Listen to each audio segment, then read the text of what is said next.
भारतीय इंतखाबात में मोदी के इंतहा पसंद बयानिए को धचका। बीजेपी का इत्तेहाद तवक्को के मुताबिक नशिस्तें हासिल करने में नाकाम रहा। भारतीय मीडिया के मुताबिक मोदी को 2019 के मुकाबले में कम वोट पड़े हैं। हुक्मरान इत्तेहाद एनडीए को 292 नशिस्तों पर बरतरी हासिल। अपोजिशन इत्तेहाद इंडिया 233 नशिस्तों पर आगे है। भारतीय वज़ीर-ए-आज़म नरेंद्र मोदी और अपोजिशन रहनुमा राहुल गांधी अपनी अपनी नशिस्तें जीत गए। ऑल इंडिया मजलिस वहदतुल मुस्लिमीन के सरबराह असदुद्दीन अवैसी को बरतरी। बीजेपी की उम्मीदवार और अदाकारा कंगना रनावत भी अपनी नशिस्त जीत गई। बीजेपी के टिकट पर अदाकारा हेमा मालिनी को कांग्रेस उम्मीदवार पर बरतरी हासिल है। कांग्रेस उम्मीदवार और बॉलीवुड अदाकार शत्रुघ्न सिन्हा अपने हरीफ से आगे हैं। भारतीय वज़ीर-ए-आज़म नरेंद्र मोदी ने इंतखाबात में जीत का ऐलान कर दिया। कारकुनों से खिताब में कहा, आज दुनिया की सबसे बड़ी जमहूरियत की जीत हुई। हुक्मरान इत्तेहाद भारत में तीसरी बार हुकूमत बनाने जा रहा है।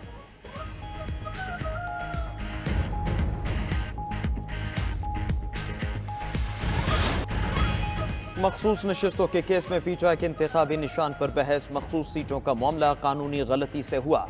माजरत के साथ कहूंगा, सुप्रीम कोर्ट ने इलेक्शन कमीशन की गलती पर रबर स्टैंप लगाई।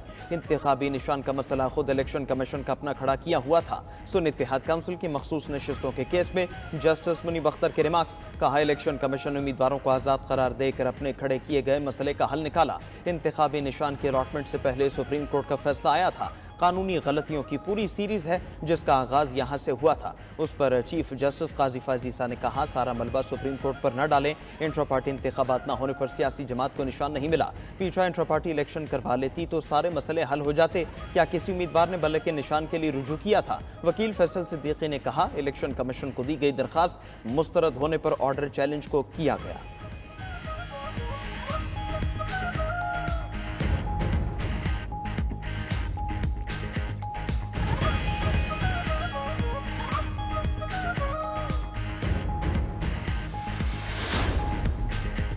केस के असल स्टेक होल्डर्स वोटर्स हैं। पीटीआई लेवल प्लेइंग फील्ड ना मिलने का शिकवा करती रही।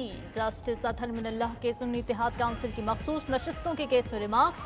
Chief justice Pakistan justice Qazi Faez Isa ने कहा, लेवल प्लेइंग फील्ड का मामला जेर बहस नहीं, जब ये मामला अदालत में आएगा तो देखा जाएगा। जस्टिस मंसूर अली शाह ने सवाल किया, ऐवान में ज्यादा आज़ाद उम्मीदवार हों और 2 सियासी जमातें हों तो क्या होगा? क्या सारी मखसूस नशिस्तें 2 सियासी जमातों को जाएंगी? जस्टिस जमाल खान मंदोखेल बोले, आज़ाद उम्मीदवार वो होता है जो किसी सियासी जमात से वाबस्ता ना हो। जस्टिस आयशा मलिक ने पूछा, इलेक्शन कमीशन ने किस बुनियाद पर उम्मीदवारों को आज़ाद करार दिया था? केस की मजीद समाअत 24 जून तक मुलतवी।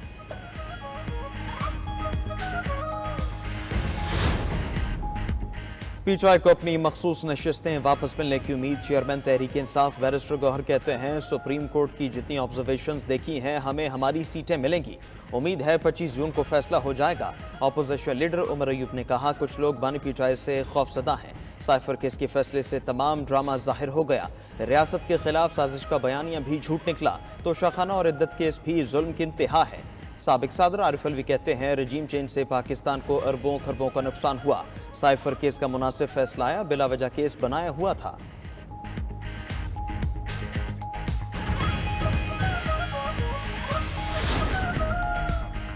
वज़ीर-ए-आज़म शहबाज शरीफ का चीन पुरतपाक इस्तकबाल। शेंज़न एयरपोर्ट पर आला चीनी हुक्काम ने वज़ीर-ए-आज़म को खुशामदीद कहा।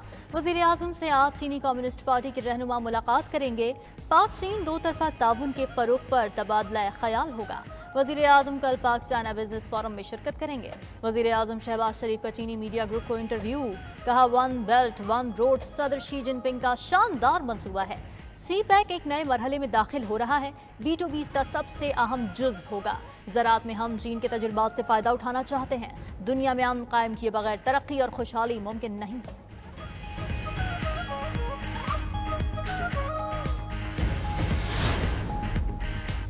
तो शाखाना केस में बानी पीटीआई के खिलाफ नई तहकीकात शुरू। FIA ने बानी पीटीआई को नई इंक्वायरी में तलब कर लिया। बानी पीटीआई पर कीमती तहाइफ गैर कानूनी फरोख्त करने का इल्ज़ाम आयद है।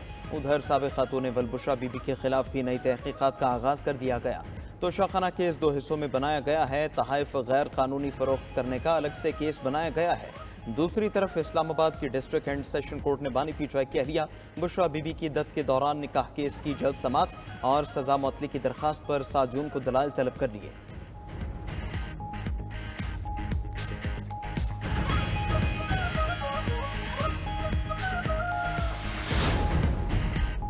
तहरीक इंसाफ ने मुतनाज़ा ट्वीट पर शिकायत और FIA तलबी की नोटिस को चैलेंज कर दिया। Chairman PTI barrister Gohar Khan और सेक्रेटरी इत्तलात रऊफ हसन ने इस्लामाबाद हाईकोर्ट में दायर दरखास्त में सेक्रेटरी दाखिला, डिप्टी डायरेक्टर FIA और तफ्तीशी अफसर को फरीक बनाया है। दरखास्त में मौक़िफ़ इख्तियार किया गया है कि बानी PTI के अकाउंट से होने वाले ट्वीट को सियासी मुखालिफिन ने तोड़ मरोड़ कर पेश किया। इस शिकायत और तलबी के नोटिस का मकसद दरखास्त गुजारों को हरासा करना है। अदालत शिकायत और तलबी के नोटिस को कलअदम करार दे। रजिस्ट्रार इस्लामाबाद हाई कोर्ट ने केस एतराज़ के साथ कल समाअत के लिए मुकर्रर कर दिया।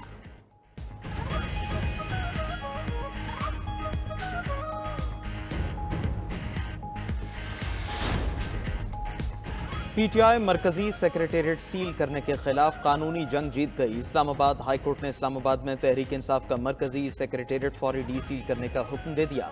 जस्टिस समन रिफत इम्तियाज ने करार दिया कि CDA दफ्तर सील करने का दिफा करने में नाकाम रही।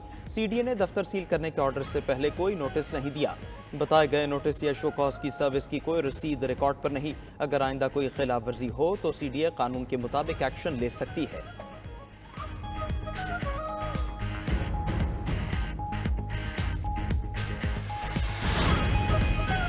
जस्टिस बाबर सत्तार के खिलाफ सोशल मीडिया मुहिम और फैमिली का डाटा लीक करने पर तौहीन अदालत का केस। इस्लामाबाद हाई कोर्ट के 3 रुकनी लार्जर बेंच ने गुज़िश्ता समाअत का तहरीरी हुक्मनामा जारी कर दिया। हुक्मनामे के मुताबिक FIA साइबर क्राइम विंग की जानिब से अपनी रिपोर्ट का जायजा पेश किया गया। रिपोर्ट के मुताबिक ट्वीट करने और रीट्वीट करने वाले चंद अकाउंट्स की तशखीस की गई है। रिपोर्ट से साफ जाहिर है कि मुअज़्ज़ज़ जज के खिलाफ 3 हैशटैग्स पर मबनी ये एक मुनज़्ज़म मुहिम थी। FIA हुकाम के मुताबिक चंद मज़ीद अकाउंट से मुतालिक मालूमात आइंदा समाअत पर अदालत के सामने रखी जाएंगी। FIA की जानिब से एक्स इंतजामिया को भी इमरजेंसी डिस्क्लोजर रिक्वेस्ट भेजी गई है।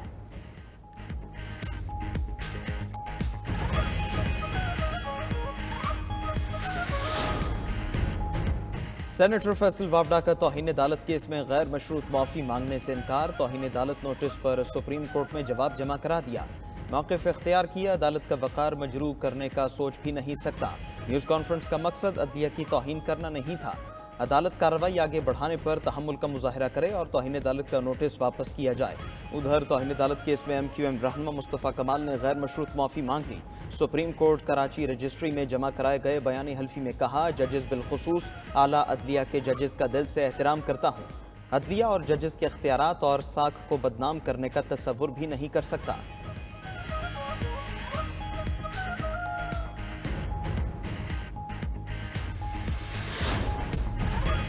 इस्लामाबाद के 3 हलकों के इलेक्शन ट्राइब्यूनल की तब्दीली की दरखास्तें समाअत के लिए मंजूर। इलेक्शन कमीशन ने नून लीगी अरकान असम्बली की दरखास्तें काबिल समाअत करार दे दी। इलेक्शन कमीशन हुकाम के मुताबिक दरखास्तों पर समाअत 6 जून को की जाएगी। फरीकैन को नोटिस जारी। उधर PTI ने इलेक्शन कमीशन का ट्राइब्यूनल से मुतालिक हुक्मनामा चैलेंज करने का फैसला कर लिया। शुएब शाहीन, अली बुखारी और आमिर मुगल इलेक्शन कमीशन का हुक्मनामा चैलेंज करेंगे।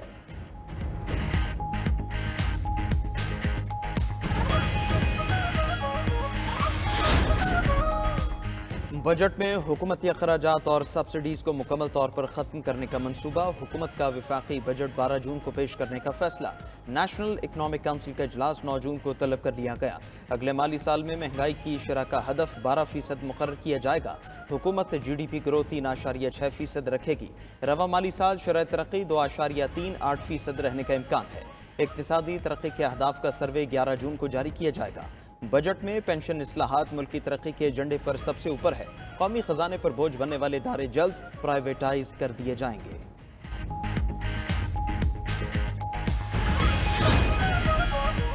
वज़ीर आला पंजाब मरीम नवाज ने दस्तक ऐप का इफ्तिताह कर दिया। तकरीब से खिताब में कहा, सूबे भर में 1 लाख तक नौकरियां फराहम करेंगे। पंजाब के हर जिले में सहूलियात आवाम को घर की दहलीज पर देंगे। Domicile, stamp paper, marriage certificate घर पर ही मिलेगा। तलाक सर्टिफिकेट की रजिस्ट्रेशन, प्रॉपर्टी ट्रांसफर, नई गाड़ी की रजिस्ट्रेशन भी इन सहूलियात में शामिल है। मरीम नवाज ने मजीद कहा कि सेहतमंद पंजाब होगा तो मुल्क तरक्की करेगा। दूर दराज इलाकों में 32 फील्ड अस्पतालों से रोजाना 6000 लोगों का इलाज किया जा रहा है।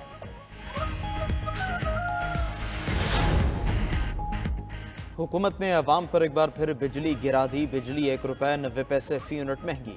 नेपरा ने 6 माही एडजस्टमेंट में बिजली की कीमत में इजाफे का नोटिफिकेशन जारी कर दिया। सार्फिन से इजाफी वसूलियां जून तक अगस्त की जाएंगी।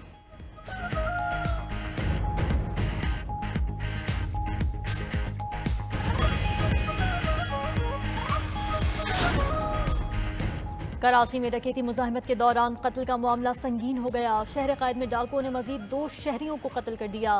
कोरंगी नासिर जम के करीब डकैती मुजाहिमत पर नौजवान को गोलियां मार दी। मकतूल के भाई की मुद्दत में कत्ल का मुकदमा दर्ज कर लिया गया। डिफेंस में मोटरसाइकिल सवार मुल्जिमान ने डकैती में मुजाहिमत पर ताजिर को कत्ल कर दिया। मुल्जिमान ने फैक्ट्री मालिक आसिफ बुलवानी का ताक़ुब किया और घर के करीब उन पर फायरिंग कर दी। कराची में रवा बरस अब तक डाकुओं के हाथों 73 शहरी कत्ल हो चुके हैं। 92 न्यूज़ से गुफ्तगू में कराची पुलिस चीफ इमरान याकूब का कहना है कि क्राइम की शरह बढ़ने में बेरोजगारी अहम अंसर है। कच्ची आबादियों में जराइम की शरह बहुत ज़्यादा है।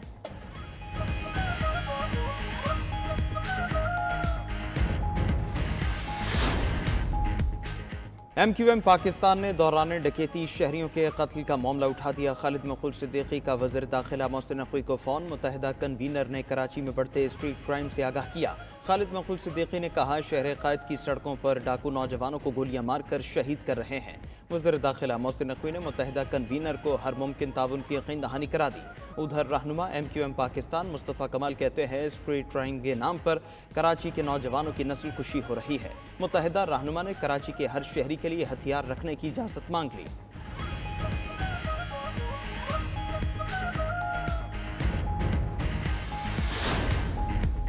पाक अफगान बॉर्डर पर कार्गो गाड़ियों को आर्जी दाखिले की इजाज़त मिल गई। DG ट्रांजिट अरबाब कैसर का कहना है कि पाक अफगान तजारत के लिए कार्गो गाड़ियों के अमले के लिए पासपोर्ट वीज़ा शर्त ख़त्म कर दी गई है। कार्गो गाड़ियों के ड्राइवर्स को आर्जी दाखिला दस्तावेज़ात जारी करेंगे। ये पॉलिसी पाक अफगान ट्रांजिट एग्रीमेंट 2010 में शामिल थी। अमल दरामद आज से शुरू हो गया। तुरखम बॉर्डर पर गुफ्तगू करते हुए ताजिरों ने कहा कि हुकूमती ऐलान से तजारत को फ़रोग़ मिलेगा।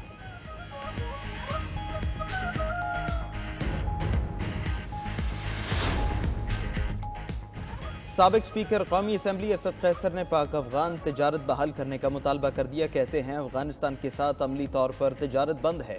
फाटा के सारे इलाके की तजारत का इन्हिसार अफगानिस्तान के साथ है। तजारत की बंदिश ने कबालियों की शाहरक तोड़ दी है। कबाली अजला बुनियादी सहूलतों से महरूम है। तहरीक तहफ़्फ़ुज़ आइन के रहनुमा महमूद अचकज़ई ने कहा, इक़्तिदार में किसने आना है, फैसला अवाम पर छोड़ दिया जाए। पाकिस्तान को बचाने का वाहिद रास्ता अवाम की राय का एहतराम है। चीन में दुनिया की सबसे बड़ा सोलर प्लांट ने काम शुरू कर दिया। सोलर प्लांट को शमाल मगरबी सिनकियांग में ग्रिड से जोड़ा गया है। 2 लाख एकड़ रकबे पर फैले फार्म में 5 गीगावाट का सोलर फार्म हर साल तकरीबन 6.09 अरब किलोवाट बिजली पैदा करेगा।